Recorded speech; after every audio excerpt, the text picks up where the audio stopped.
Good morning to all of you. आप जैसे जानते हैं कि हमारा सेशन चल रहा है एंशिएंट इंडिया का।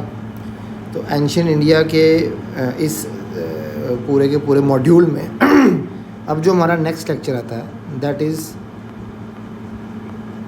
मौर्यन पीरियड या मौर्यन एम्पायर। ठीक है, अब देखो मौर्यन पीरियड या मौर्यन एम्पायर की बात करें तो इसका जो टाइम फ्रेम आता है वो आता है 322 BC से लेके 185 BC। ठीक है, इस टाइम फ्रेम में आपका जो मौर्यन एम्पायर था वो एग्जिस्ट करता था। देखिए, अब मौर्यन एम्पायर की बात करें तो हमें इसके बारे में पता कैसे चलता है कि भाई इस टाइम फ्रेम में मौर्यन एम्पायर था, क्या हुआ क्या नहीं हुआ। तो मोस्टली हमें दो तरीक़ों से पता चलता है। एक आपके होते हैं लिटरेरी सोर्स और एक आपके होते हैं आर्कियोलॉजिकल सोर्स।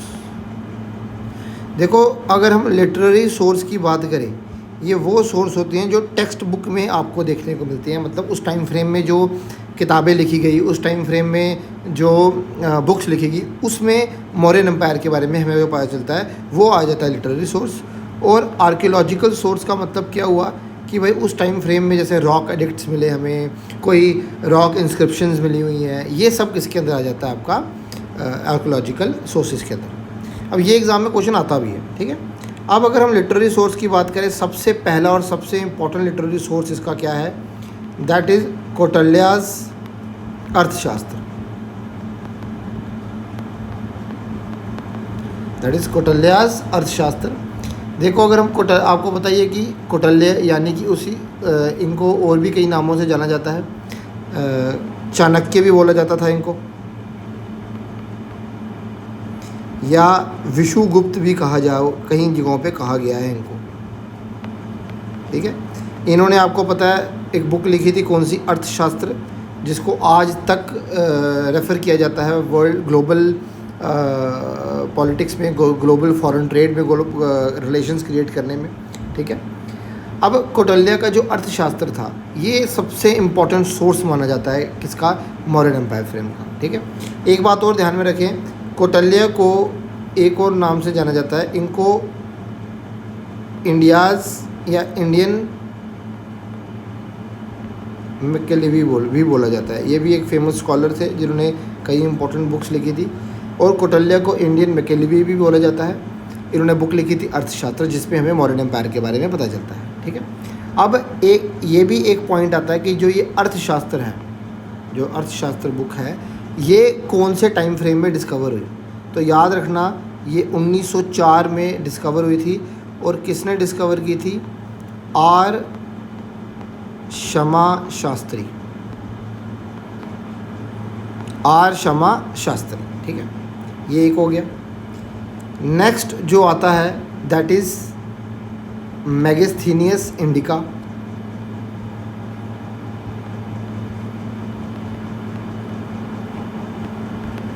मेगास्थीनियस इंडिका, ये भी एक बुक थी जो एक ट्रैवलर ने लिखी थी, जिसका नाम क्या था, मेगास्थीनियस। ग्रीक ट्रैवलर थे जो चंद्रगुप्त मौर्य के टाइम फ्रेम में भारत में आए थे।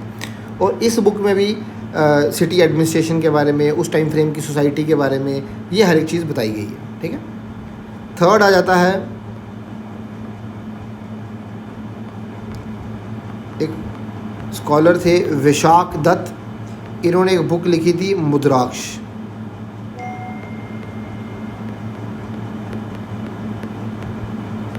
कौन सी बुक लिखी थी, मुद्राक्ष। इस बुक में भी चंद्रगुप्त मौर्य के टाइम फ्रेम की बात की गई है कि किस तरह से चंद्रगुप्त मौर्य ने जो धनानंद थे, या फिर जो मैंने आपको प्रीवियस लेक्चर में बताया नंदा एम्पायर, उसमें जो धनानंद थे उनको ख़त्म किया और मौर्यन एम्पायर की एस्टैब्लिशमेंट की। ठीक है, फिर कई आपके बुद्धिस्ट टेक्स्ट हैं,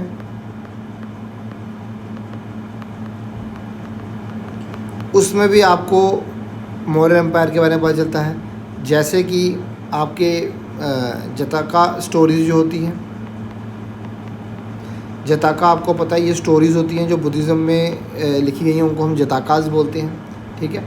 अच्छा, उसके बाद एक बुक है मिलेंडो पानो,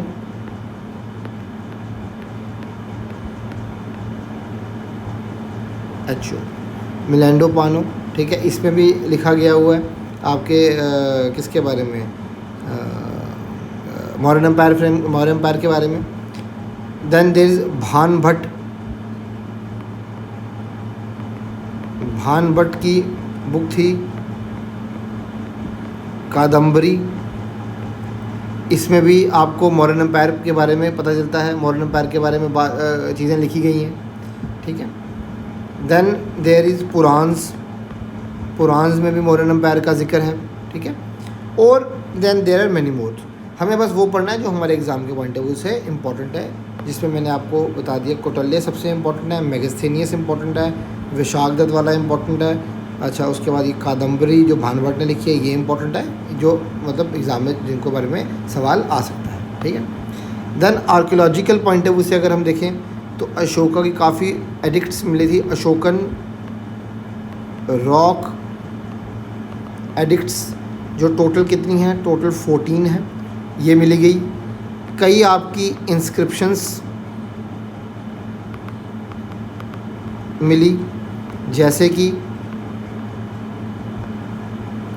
जूनागढ़ रॉक इंस्क्रिप्शन आपको इस टाइम मिली, जहाँ पे बुद्धिज़्म मॉडर्न एम्पायर के बारे में लिखा गया था। अच्छा, ये भी याद रखना है जो जूनागढ़ इंस्क्रिप्शन है ये किसने इस्टेब्लिश की थी, तो ये की थी रुद्रदमन ने। इसने रुद्रदमन एक उस टाइम फ्रेम में किंग थे, उन्होंने ये इंस्क्रिप्शन को इस्टेब्लिश किया था, ठीक है। Then there are many punch marked coins,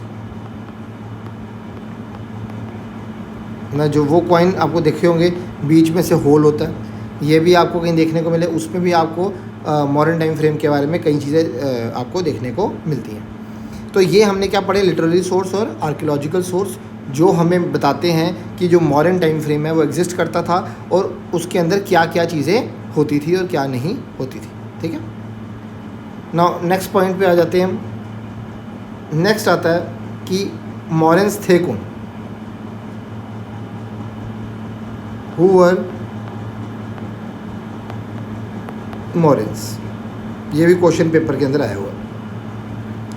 अब देखो, अगर हम पुरान्स के पॉइंट ऑफ व्यू से देखें तो पुरान्स के अकॉर्डिंगली देवर शूद्रास, जो चंद्रगुप्त मौर्य था वो शूद्रा था, और शूद्र थे, और उन्होंने ही इस्टेब्लिश किया था मौर्यन एम्पायर को।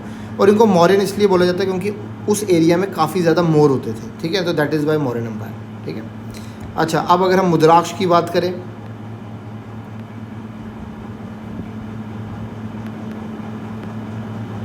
मुद्राक्ष जो मैंने ऊपर बताया, इसमें बताया गया है कि भाई ये जो थे वैश्य थे, देवर वैश्यास या कुलहीन, यानी इनका कोई कुल नहीं था, ठीक है। जूनागढ़ रॉक इंस्क्रिप्शन की बात करें,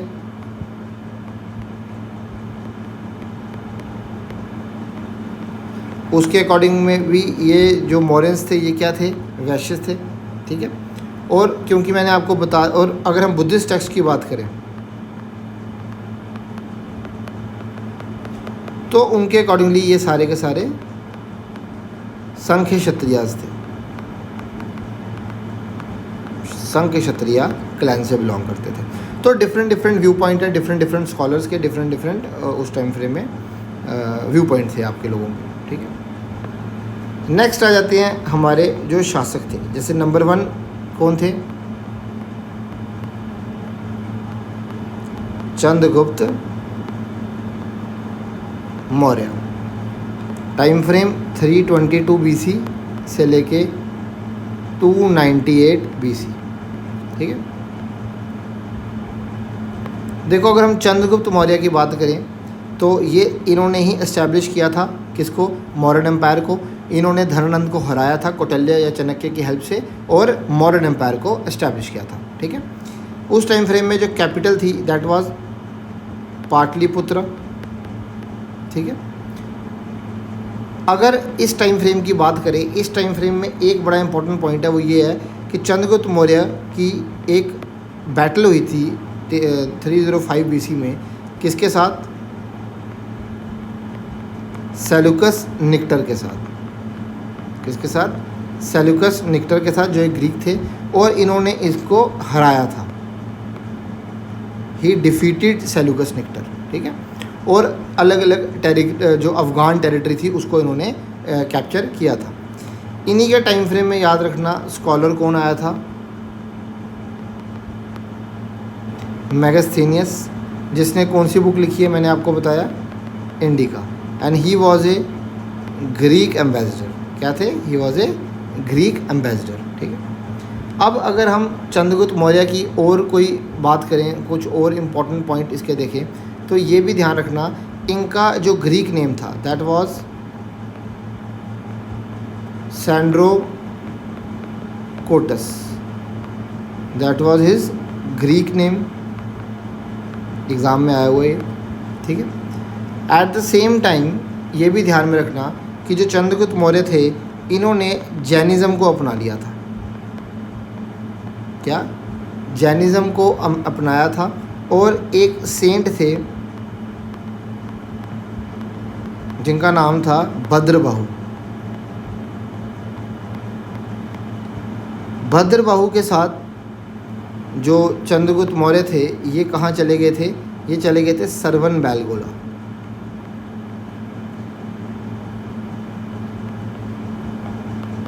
सरवन बेलगोला जो कि आज का कर्नाटका है। और यहाँ पे जाके इन्होंने क्या किया था? एक अनुष्ठान किया था जिसको हम बोलते हैं सलाकले। क्या बोलते हैं? सलाकले या सलाखने। अब जो ये सलाखने होता है इसमें क्या होता है? एक जो मॉन्क होते हैं, क्योंकि बुद्धिज्म जैनिज्म अपना लिया था, वो आहिस्ता आहिस्ता खाना छोड़ देता है और इसको बोलते हैं स्लो स्टारवेशन। क्या बोलते हैं? Slow starvation. और ऐसे इनकी डेथ हो गई थी, ठीक है। तो ये आई होप क्लियर है मौर्यन चंद्रगुप्त मौर्य का कि कहाँ कहाँ कैसे कैसे इनके इंपॉर्टेंट जो पॉइंट थे हमारे, ठीक है। Now the next one is Bindusara. देखो ये बिंदुसारा है, पीछे वाला बिंबिसार था। टाइम फ्रेम 298 BC से लेके 273 BC तक।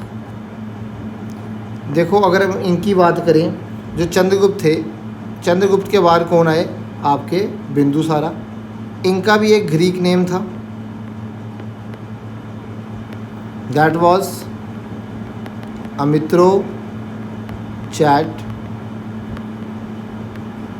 अमित्रोचैट, ठीक है। अब अगर हम इनकी बात करें, ये किसको फॉलो? ये जैनिज्म को फॉलो नहीं करते थे। ये किसको फॉलो करते थे? एक सेक्ट था उस टाइम फ्रेम में, अजीविका सेक्ट। कौन सा? अजीविका सेक्ट। और जो ये अजीविका सेक्ट है ये किसने बनाया था? ये आपके जो महावीर थे इन्हीं के एक शिष्य थे, उनका नाम था मखाली गोसाल। मखाली गोसाल। उन्होंने क्या किया था? आजीविका सेक्ट जो था इसको इस्टेब्लिश किया था। और जो बिंदुसार थे ये इसको फॉलो करते थे। He used to believe in Ajivika sect, ठीक है।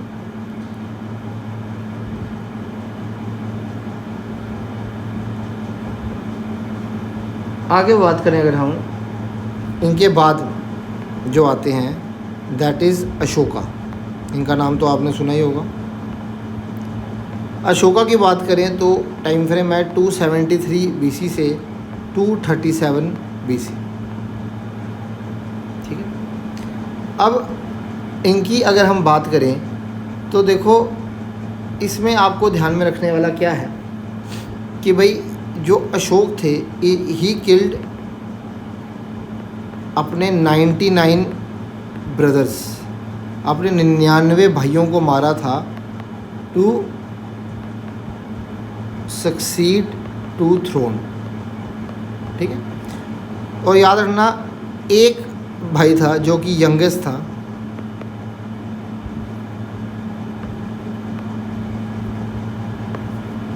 जो यंगेस्ट ब्रदर था उसको छोड़ दिया था, जिसका नाम था टिसा। क्या नाम था? टिसा। ठीक है। और मौर्यन एम्पायर को पे अपनी मतलब अपने आप को एज किंग एस्टैब्लिश करने के लिए इनको किसने हेल्प किया था? He was helped by his minister, जिनका नाम था राधा गुप्ता। क्या नाम था? राधा गुप्ता ने इनकी हेल्प की थी अशोका की, ताकि वो आपके जो मॉडर्न एम्पायर है उसका उनके शासक बन सके। ठीक है। अब इनकी जो कॉरोनेशन हुई थी, या व्हेन ही वाज क्राउंड, ठीक है, ही वाज, अब देखो 273 में ये सब शुरू हो गया, जिसमें ब्रदर्स की आपस में लड़ाई, ये मतलब जो पॉलिटिक्स थी शुरू होगी। और he was crowned as king in 269 BC, यानी आफ्टर 4 ईयर्स, 4 साल के बाद इन्होंने क्या किया, आपका अपने आप को क्राउन किंग की तरह घोषित किया। ठीक है। अब इसमें ध्यान रखना, he was the first king, जो अशोका थे, he was the first king जिसने मेंटेन किया था direct relation with his people, या direct contact with his people, कि किसी को कोई परेशानी थी तो डायरेक्टली मतलब उनके पास जा सकता था, और डायरेक्टली जो इनको बोलना होता था via inscriptions and all that, ये लोगों को कन्वे कर देते थे। ठीक है।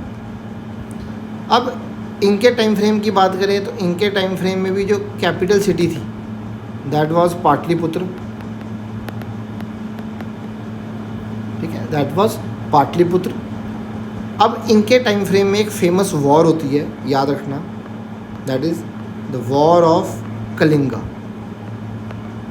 जहाँ जिसके बाद इनका हृदय परिवर्तन होता है और ये सब त्याग देते हैं। ठीक है। अब याद रखना, जो ये बैटल है, बैटल ऑफ कलिंगा, ये हुई थी 261 BC में। कब हुई थी? 261 BC में हुई थी। ठीक है, मतलब एक कॉरोनेशन के नेक्स्ट ईयर ही होगी थी। और इस वॉर के बाद जो अशोक थे, इनका एकदम से हृदय परिवर्तन हुआ था। ठीक है। और he left the policy of Bheri Ghosh और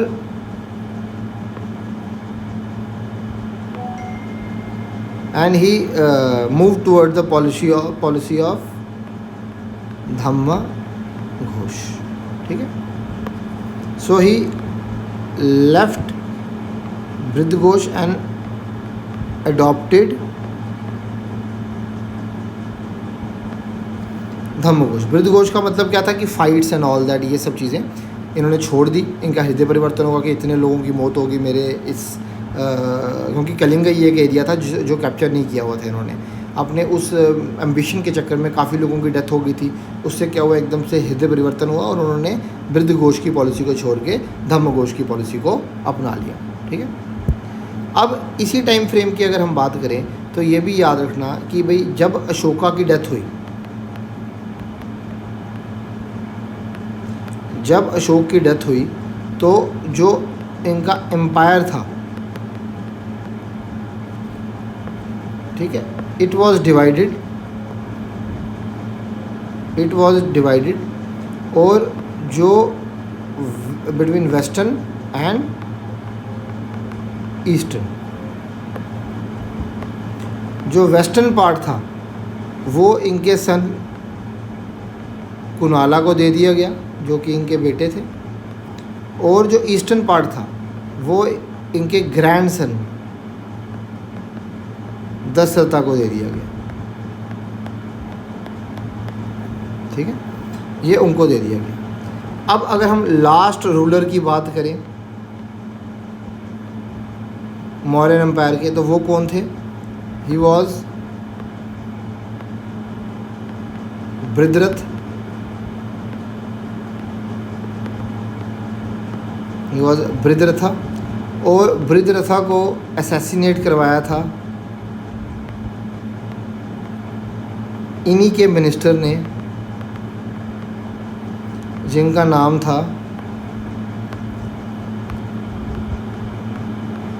पशुमित्र सुंगा। और यहाँ से शुरुआत होती है किसकी? सुंगा डायनेस्टी की, जो कि हम आगे जाके पढ़ेंगे। ठीक है, आई होप इतना क्लियर हो गया। ठीक है, अब हम अगर बात करें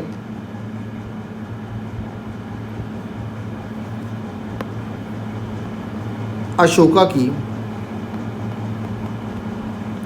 तो देखो अगर हम अशोका के कंट्रीब्यूशन की बात करें तो ध्यान रखने वाली बात क्या है? पहला पॉइंट ये ध्यान में रखने वाला है कि भाई ही बिकम अ बुद्धिस्ट। ये आफ्टर कलिंग वॉर क्या बन गए थे? बुद्धिस्ट बन गए थे। ठीक है, अंडर द गाइडेंस ऑफ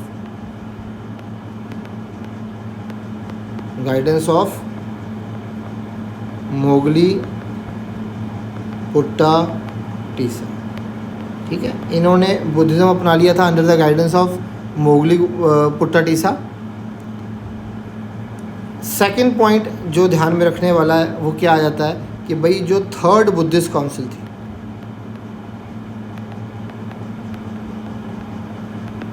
जो कि आपकी 240 BC में हुई थी। ठीक है, इसको किसने पैट्रोनाइज करवाया था?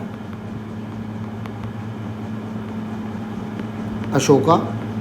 It was patronized by Ashoka. और इसको प्रिसाइड किसने किया था? It was presided by Moggali Putta Tissa. It was presided by Moggali Putta Tissa. ठीक है, ये ध्यान रखना। एट द सेम टाइम जो अशोका थे, इन्होंने अपने सन महेंद्र को कहाँ भेजा था? श्रीलंका। क्यों भेजा था? टू स्प्रेड बुद्धिज़्म को और फैलाने के लिए। ठीक है, कहाँ पे? श्रीलंका सिलोन भेजा था। किसको भेजा था? महेंद्र को और अपनी डॉटर संघमित्रा। ठीक है, नेक्स्ट आपको पता है जो अशोक थे, he used to follow the policy of Dhamma, जिसका मतलब क्या होता है? It is a way of life. It is more, जिसका मेनली मीनिंग आ जाता है आपका कि मतलब he believed in the concept of non violence. He believed in the concept of non violence. Ashoka और अपनी इस पॉलिसी को फैलाने के लिए he used to appoint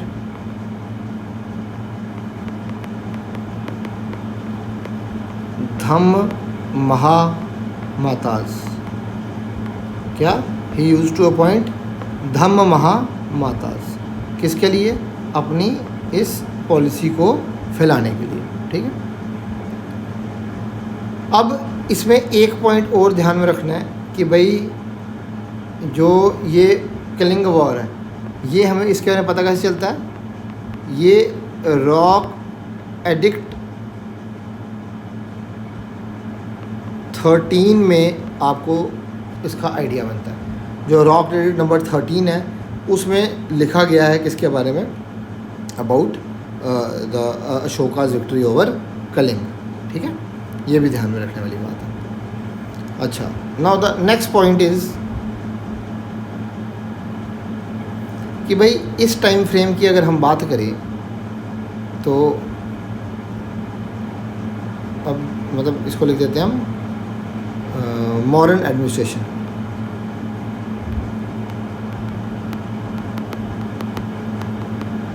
modern administration कैसी थी उस टाइम फ्रेम में?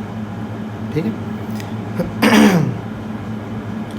नंबर 1, ये पूरा सिस्टम जो था इट वाज सेंट्रली एडमिनिस्ट्रेड, मतलब सेंट्रल एडमिनिस्ट्रेशन थी वहाँ पे। क्या मतलब है इस चीज़ का? यानी जो किंग था ही वाज द न्यूक्लियस। जितने आपके फैसले होते थे, जो भी डिसीजन होते थे, वो कौन लेता था? किंग लेता था। Also they use to believe in the philosophy of Saptang theory.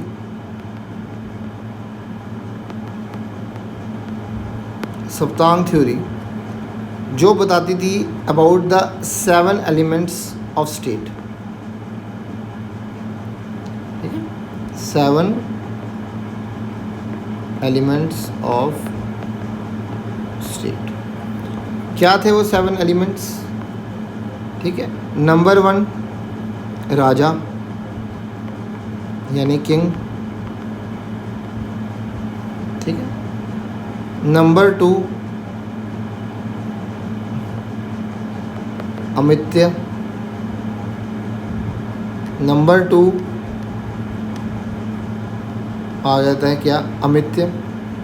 अमित्य का मतलब क्या हुआ? सेक्रेटरी।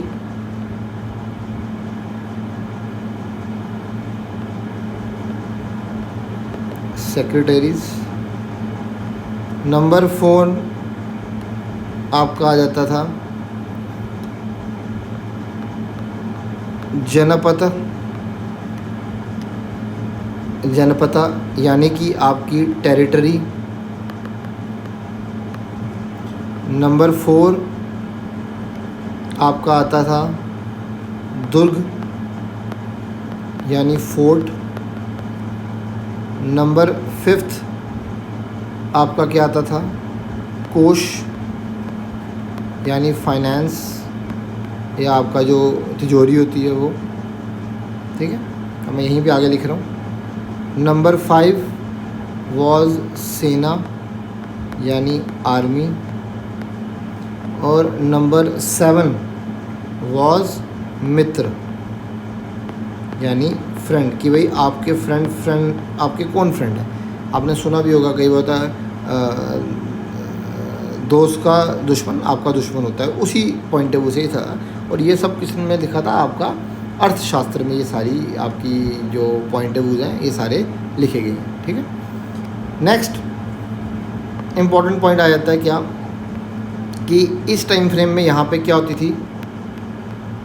काउंसिल ऑफ मिनिस्टर्स होते थे जो सारे फैसले करते थे, जिसको बोलते थे मंत्री परिषद। क्या बोलते थे? मंत्री परिषद। जैसे कि पुरोहित, जैसे कि महामंत्री, सेनापति, युवराज। ठीक है ना, ये सब किंग को असाइन होते थे, किंग इनके हिसाब से काम करते थे। अब जो हाईएस्ट ऑफिसर होता था उस टाइम फ्रेम में,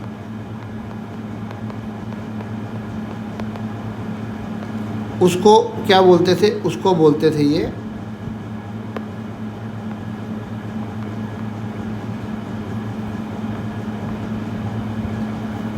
उसको ये बोलते थे तीर्थास। क्या बोलते थे? तीर्थास। ठीक है, और जो सुपरिटेंडेंट होता था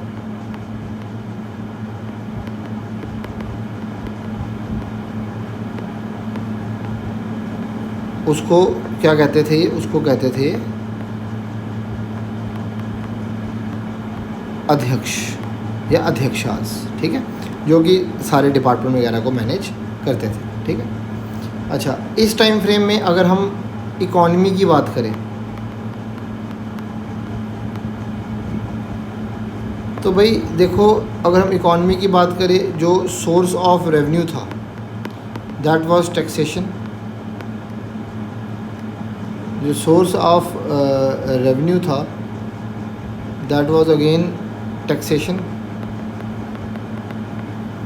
उस टाइम फ्रेम में या 1/4 या 1/6 ऑफ प्रोड्यूस टैक्स लगता था। जो स्टेट थी वो अपने फार्मर्स को इरिगेशन की फैसिलिटी भी प्रोवाइड करती थी। ठीक है, कई पोर्ट्स आपको उस टाइम फ्रेम में देखने को मिलते हैं, जैसे कि सुपारा पोर्ट, भरूच पोर्ट, अफ़गानिस्तान वाली side, and again there was punch marked coins, जिससे आपकी जो ट्रांजैक्शन वगैरह जो थी वो हुआ करती थी। ठीक है, एक क्वेश्चन आया था पेपर में, ये सीजीएल में आया था कि क्राउन लैंड जो होती थी, राजा की जो लैंड होती थी, उसको क्या बोलते थे? तो याद रखना, उसको बोलते थे सीता। क्या बोलते थे? सीता। और जो हायर्ड लेबर है,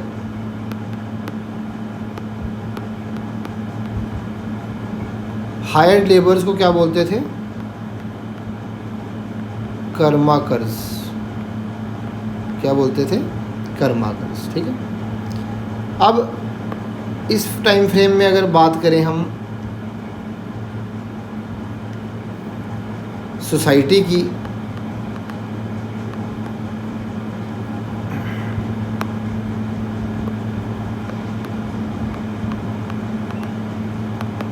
अगर हम सोसाइटी की बात करें तो it was not that rigid, इतनी रिजिड नहीं थी। किसको लेके? On varna system.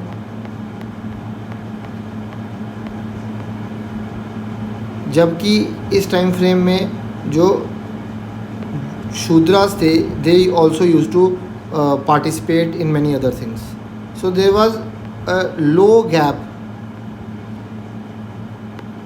Between Vaishyas and Shudras. ठीक है, अगर मैगस्थेनियस की इंडिका को भी देखो तो वो भी कहती थी that there was no slavery in India. उस टाइम फ्रेम में भारत में कोई स्लेवरी नहीं थी इंडिया के अंदर, और जो वुमेन की पोजीशन थी वो भी अच्छी थी।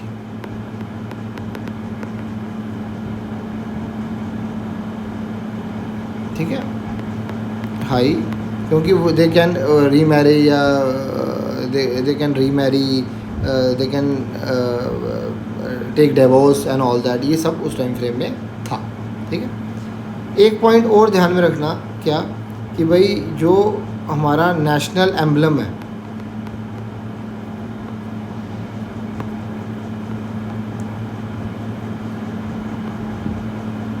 जो हमारा नेशनल एम्बलम है, ठीक है, ये हमने कहाँ से लिया हुआ है? ठीक है, आपको पता है हमने अपने जो नेशनल एम्बलम है इसको हमने अडॉप्ट किया था। ठीक है, और ये हमने कहाँ से लिया हुआ है? अशोका के सारनाथ के पिलर से। कहाँ से? अशोका के सारनाथ के पिलर से हमने क्या लिया था? ये आपका जो नेशनल एम्बलम है ये हमने लिया था। ठीक है, एक चीज़ इसमें इम्पोर्टेंट और है, वो भी मैं आपको बता देता हूँ।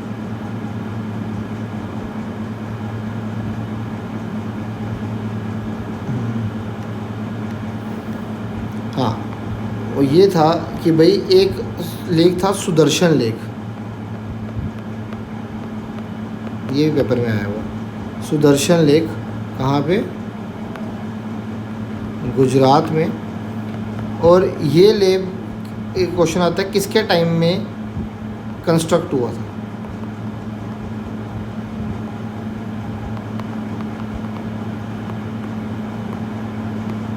देखो, एक है इसको रिकंस्ट्रक्ट कब हुआ था, वो मैं आगे बताऊंगा। यहाँ पे कंस्ट्रक्ट किसके टाइम फ्रेम में हुआ था? तो याद रखना, it is Chandragupta Maurya.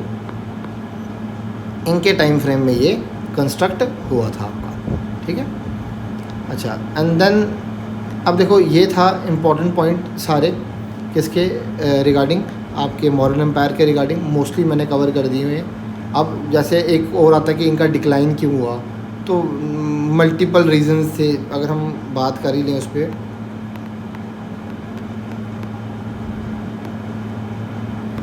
Decline की अगर हम बात करें तो मल्टीपल रीजंस थे। जैसे कि